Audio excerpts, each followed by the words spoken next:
Hello students, कैसे हो आप लोग। उम्मीद करता हूँ आप लोग ठीक होंगे। पिछले क्लास में हम लोग यस या नो टाइप डिस्कस कर रहे थे। अब उसके बाद में हम लोगों का जो अगला टॉपिक है कह सकते हैं वो है WH question word. WH question word. WH question word क्या होता है? कोई भी ऐसा सेंटेंस हो जिसका उत्तर आप यस या नो में नहीं दे सकते, उसे क्या बोला जाता है? WH क्वेश्चन वर्ड बोला जाता है। अगर इसकी डेफिनेशन की बात की जाए तो whose answer can't be given in yes or no, it's called WH question word. क्या बोला गया कि whose answer can't be given in yes or no is called WH question word. Example की बात की जाए, जैसे मैं कहूं what, where, when, whom, whose,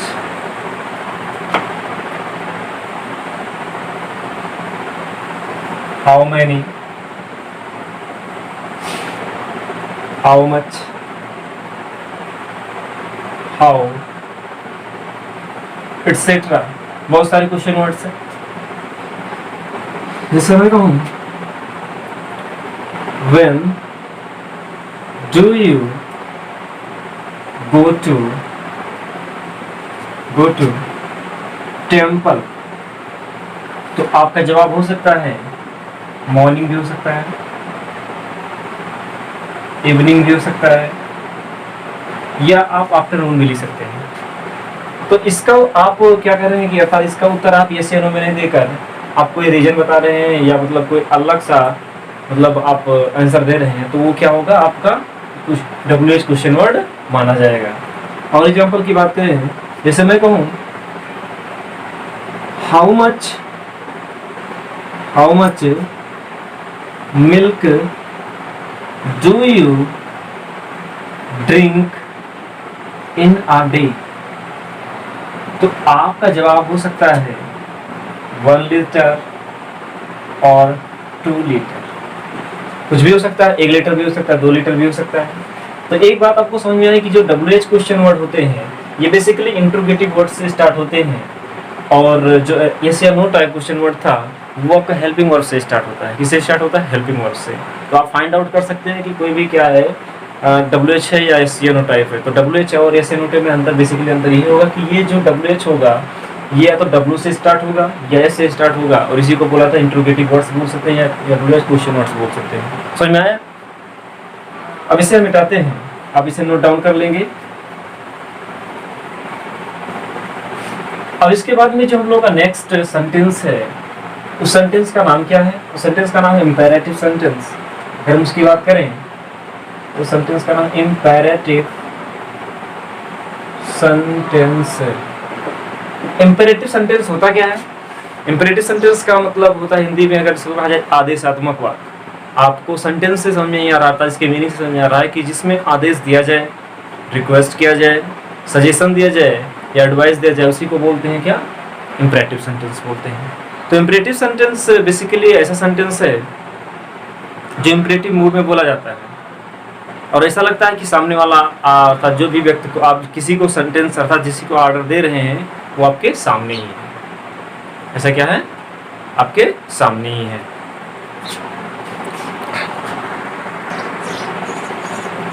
यदि इंपेरेटिव सेंटेंस की बात की जाए तो इसका डेफिनेशन अगर हम तैयार करना चाहें, लिखेंगे द sentences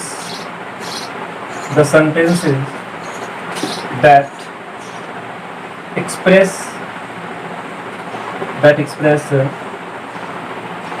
order,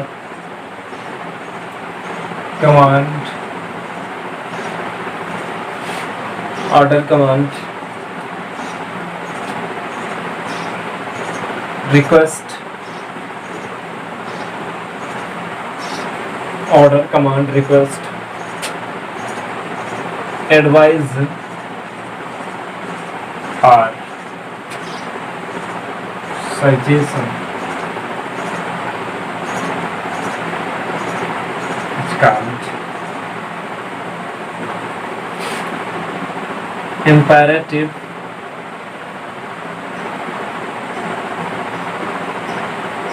sentence. क्या बोला गया? The sentences that express order, command, request, advice, suggestion is called imperative sentence. अगर कोई भी sentence है उसमें order आ रहा है, command आ रहा है, request, advice और suggestion आ रहा है तो उसे क्या बोलेंगे? imperative sentence की बात imperative sentence कहेंगे. जैसे एग्जाम्पल की बात की जाए, जैसे मैं कहूँ example, shoot the enemy, please do it, stand up,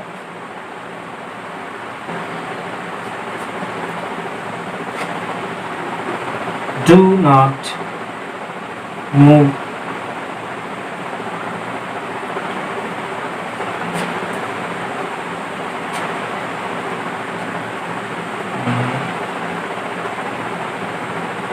always speak the truth,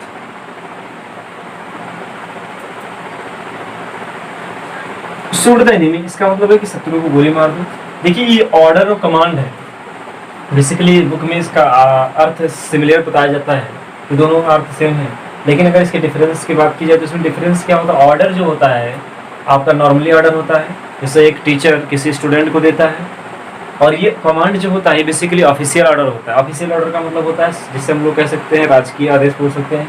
अर्थात जैसे एक सेनापति अपने सेना को देता है, एक सिपाही किसी कर्मचारी को देता है अपने नीचे वाले, तो ये क्या होता है? ऑफिशियल कमांड होता है. शूट द एनिमी, कोई भी अगर सेना कह रहा है, मतलब मान लो सेनापति कह रहा है कि शत्रु को गोली मार दो, शूट द एनिमी, तो यहाँ पर ये क्या माना जाएगा? बेसिकली कमांड माना जाएगा. क्या माना जाएगा? कमांड.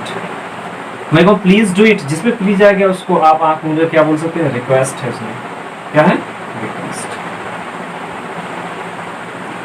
उसके बाद में स्टैंड अप, आप किसी को कहते हो स्टैंड अप, खड़े हो जाओ, तो वह क्या माना जाता है? ऑर्डर. डू नॉट मूव, हिलो मत, तो ये भी इस प्रकार से क्या है? ये भी एक प्रकार से ऑर्डर है. मैं कहूँ ऑलवेज स्पीक द ट्रूथ, हमेशा सत्य बोलो, सामने वाला कहेगा कहा है हमेशा सत्य बोले, झूठ भी बोल सकते हैं. तो इसी प्रकार से जो आपका एडवाइस होता है, ये आपके एडवाइस आप किसी को देते हैं तो वो मान भी सकता, नहीं मान सकता है, ये बात है. ऑर्डर भी नहीं मान सकता है. लेकिन ऑलवेज जो ये एडवाइस होता है ये बेसिकली आपके हित में नहीं होता, आपके बेनिफिट में नहीं होता, सामने वाले के बेनिफिट में होता है.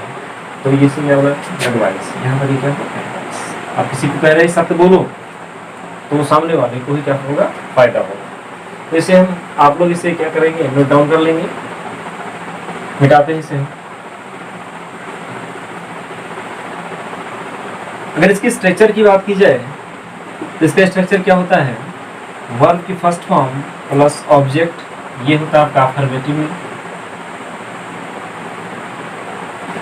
और उसके बाद में अगर हम निगेटिव की बात करें तो do plus not plus verb की फर्स्ट फॉर्म प्लस ऑब्जेक्ट, ये क्या होता है आपका? Negative sentence. तो इस स्ट्रक्चर को आपको माइंड में रखना है. ये बेसिकली काम कब आएगा? जब हम लोग क्या पढ़ेंगे? वॉइस पढ़ेंगे, इसका काम आएगा. चलिए इसे मिटाते हैं. आप फाइंड आउट कर ले जाएंगे कि इंपरेटिव सेंटेंस क्या होता है. इंपरेटिव सेंटेंस वर्ब की फर्स्ट फॉर्म से स्टार्ट होगी और इसमें यू होता है, हिडन होता है. इसमें यू क्या होता है? हिडन होता है. इंपरेटिव सेंटेंस का मतलब ये है कि आप किसी भी जो सेंटेंस आप बोल रहे हैं वो सामने वाले के ही मतलब को देख कर बोल रहे हैं. जैसे मैं कहूँ कम, तो कम आप कह रहे हो तो इसका मतलब ये सामने वाले को देख कर बोल रहे हो, तो इसमें यू क्या होता है? हिडन होता है. तो ये चीज़ आपको ध्यान में रखना है. चलिए मिटाते हैं इसे.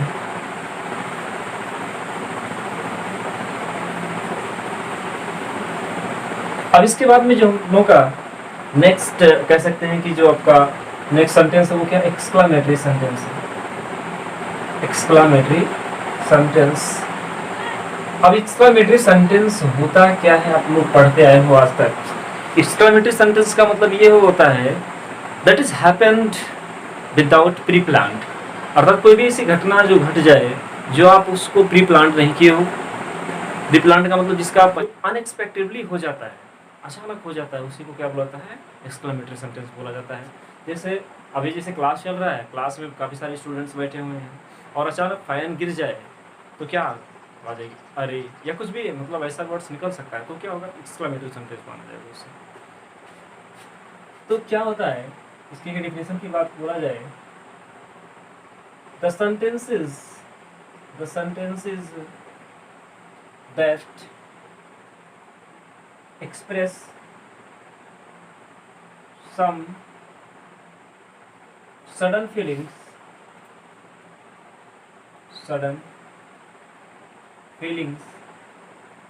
of the mind is called exclamatory sentence.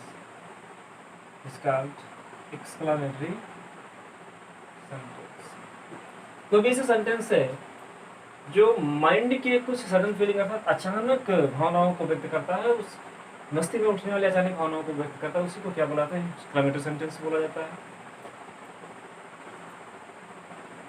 Example की बात मैं बोलूं, जैसे कहा जाए,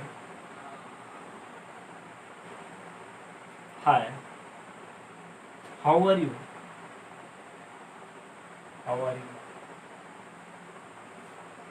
अब देखिए, इस आप हाय भी बोल रहे हैं और कह रहे हैं हाउ आर यू, तो ये इसको क्या माना जाएगा, अगर इस सेंटेंस को पूछना हो तो ये क्या माना जाएगा।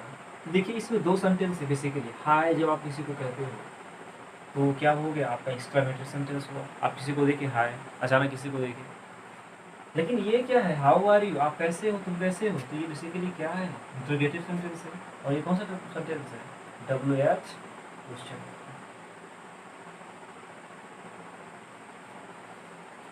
और बात की जाए, जैसे मैं कहूँ एलिस सी डाइड, मतलब बड़े दुख की बात है, वो अब नहीं रही, तो यहाँ पर भी क्या है, एक्सक्लेमेटरी सेंटेंस।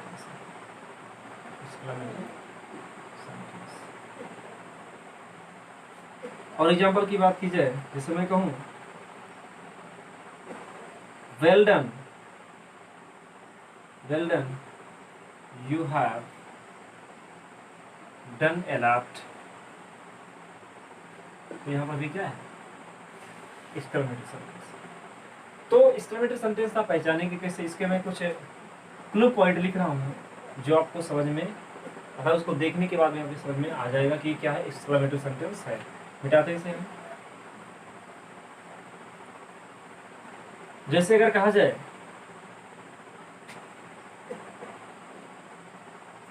देखिए, अगर इसकी आइडेंटिफिकेशन की बात की जाए, तो आइडेंटिफिकेशन में आपको जरूरी क्या रखना है, वो इम्पोर्टेंट ये है कि आप उसे देखकर बता सकते हैं कि वो क्या एक्सक्लेमेटरी सेंटेंस है। जैसे उसमें अगर स्टार्टिंग हो रहा है आपका एलएस से, तो इसके बाद में आप साइन ऑफ एक्सक्लेमेशन लगाएंगे। उसके बाद में आ रहा है हाउ, मतलब कह सकते हैं हाउ नहीं, एलएस हुआ। उसके बाद में ब्रेवो हुआ। उसके बाद में अप्लाउडेड हुआ, हाय, हाय,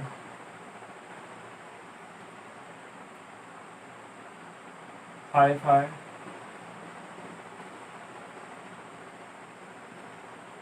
वाओ,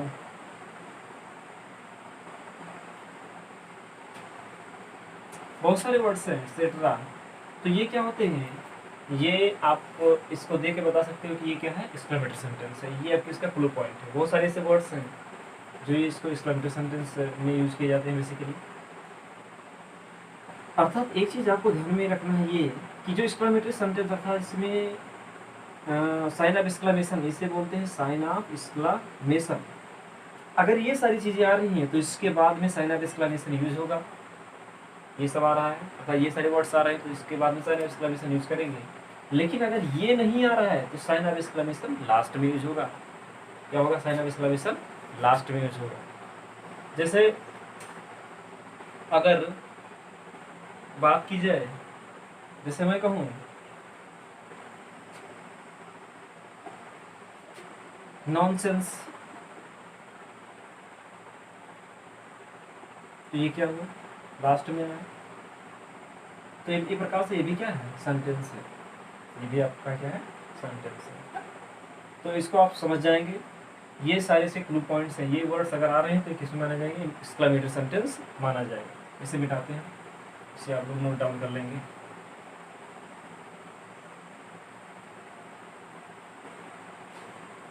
अब इसके बाद में जो हम लोग का नेक्स्ट सेंटेंस है वो क्या है?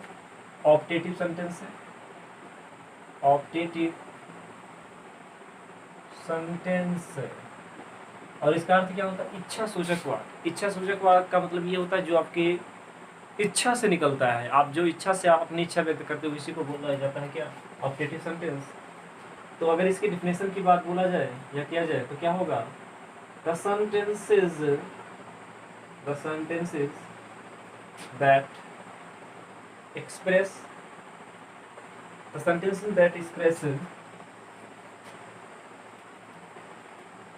curse, blessings or prayer is called optative sentence। Optative sentence अर्थात कोई भी सेंटेंस है जिसमें क्या व्यक्त हो रहा है? कर्स, आप किसी को अभिशाप दे रहे हैं, ब्लेसिंग्स आशीर्वाद दे रहे हैं, फिर प्रार्थना कर रहे हैं, तो ऑप्टेटिव सेंटेंस होगा। देखिए ये सारी चीजें हैं जो आपकी इच्छा में होती हैं। बेसिकली अगर देखा जाए तो ऑप्टेटिव सेंटेंस और एक्सक्लेमेटरी सेंटेंस दोनों के लास्ट में क्या आता है? साइन ऑफ एक्सक्लेमेशन आता है। लेकिन आपको समझना क्या है, आप जब आप ध्यान से देखेंगे तो उसमें तीन चीज अर्थात ऑप्टेटिव सेंटेंस में तीन चीज की बात होगी, या कर्स की बात होगी, या ब्लेसिंग्स की बात होगी, या प्रेयर की बात होगी। तो अगर ये सारी चीजें नहीं आ रही हैं सेंटेंस में तो क्या माना जाएगा? उसको एक्सक्लेमेटरी सेंटेंस में यूज करेंगे। जैसे अगर एग्जांपल की बात बोला जाए, एग्जांपल में कहूँ may you get your success soon. आप किसी को कह रहे हैं कि आप अपनी सफलता जल्द ही प्राप्त कर लें। May you get your success soon, तो आप किसी को क्या दे रहे हैं? कर्स, ये तो दे नहीं रहे हैं। ब्लेसिंग्स, आशीर्वाद, प्रेयर, प्रार्थना कर रहे हैं। देखिए ब्लेसिंग्स और प्रेयर बेसिकली अगर देखा जाए तो ब्लेसिंग्स क्या होता है? आशीर्वाद, आप किसी को आशीर्वाद देते हैं, जैसे मैं प्रेयर प्रार्थना क्या की जाती है जब कोई ईश्वर से, अर्थात कह सकते हैं जो ईश्वर से रिलेटेड हो। यहाँ पर क्या माना जाएगा? यहाँ पर ज्यादा बेटर माना जाएगा ब्लेसिंग्स है। क्या है? ब्लेसिंग्स। यहाँ पर प्रार्थना है। मैं कहूँ बी रुइन अर्थात बी रुइंड, बर्बाद हो जाओ, बी रुइन बर्बाद हो जाए, तो ये क्या माना जाएगा? क्या होगा ये? इसे हम कहेंगे क्या? कर्स बोला जाएगा। Curse. May you get your success soon. तो ये चीज आप लोगों को ध्यान में रखना है। मैं कहूं लॉन्ग लिव द किंग, राजा की उम्र लंबी हो, तो यहाँ पर आप क्या किए? प्रार्थना, प्रेयर। तो ये सारी चीजें आपको दिमाग में रखना है, जिससे आपको पता चल जाएगा क्या होगा। ऑप्टेटिव सेंटेंस है। मिटाते हैं इसे हम। अगर इसकी आइडेंटिफिकेशन की बात की जाए, आइडेंटिफिकेशन में आप लिख सकते हो या इसका यूज कर सकते हो। आइडेंटिफिकेशन में क्या होगा? इसमें जो एक वर्ड आपका मे, ये बहुत कॉमन वर्ड है। ये मैं जानते हो लगभग 90% प्लस वर्ड्स में होता है, अर्थात प्लस सेंटेंस में होता है, जिसमें अगर मैं आ गया तो इसको किसमें माना जाएगा? किसमें माना जाएगा? ये आपको बताएगा कि ऑप्टेटिव सेंटेंस है। जो सेंटेंस है ऑप्टेटिव सेंटेंस। तो ये चीज आपको समझ में आ गई होगी। बेसिकली हम डिस्कस कर रहे थे the sentence type the sentence type, sentence का टाइप हो गया। पहला सेंटेंस क्या था? असर्टिव सेंटेंस था। असर्टिव सेंटेंस बेसिकली दो प्रकार का होता है, affirmative and negative. And second one is interrogative sentence. Interrogative sentence भी दो प्रकार का होता है, जिसे कहा जाए एक एसियानो टाइप, दूसरा डब्ल्यूएस टाइप। तीसरा हुआ इंपेरेटिव सेंटेंस। इंपेरेटिव सेंटेंस हुआ, उसके बाद में एक्सक्लेमेटरी, और लास्ट वन इज क्या? Optative sentence. तो ये 5 सेंटेंस से आप 5 सेंटेंस पढ़ चुके हो। अब देखिए इसके इसके आधार पर मैं कुछ क्वेश्चन दे रहा हूँ और उसको आपको साथ साथ भराया जाएगा। आप वीडियो पॉज करके आप भर सकते हैं, फिर उसके बाद में आंसर मिला सकते हैं। चलिए देखिए, कुछ सेंटेंस हम लिख रहे हैं और बड़े ध्यान से आप लोग समझेंगे। जैसे कहा जाए, Rajiv is driving his car. Rajiv is driving his car. मैं कहूं मे यू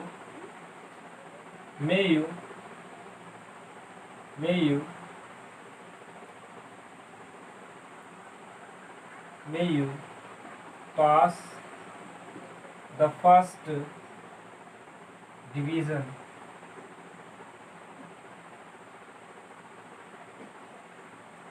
मैं कहूं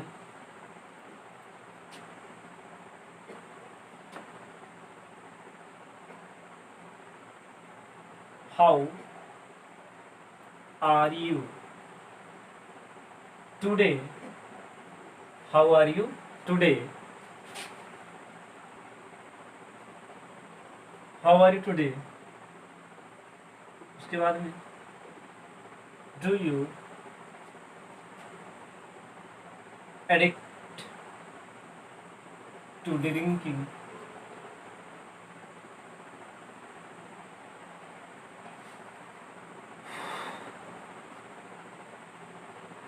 Do not come here again.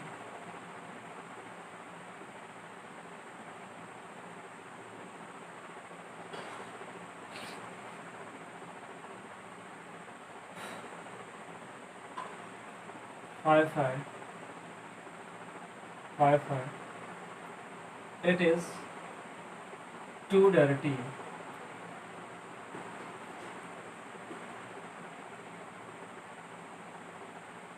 I do not like your company. I do not like your company. Please calm down.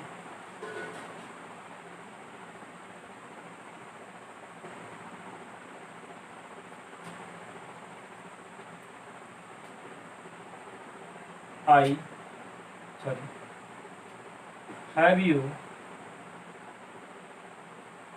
you seen the Taj?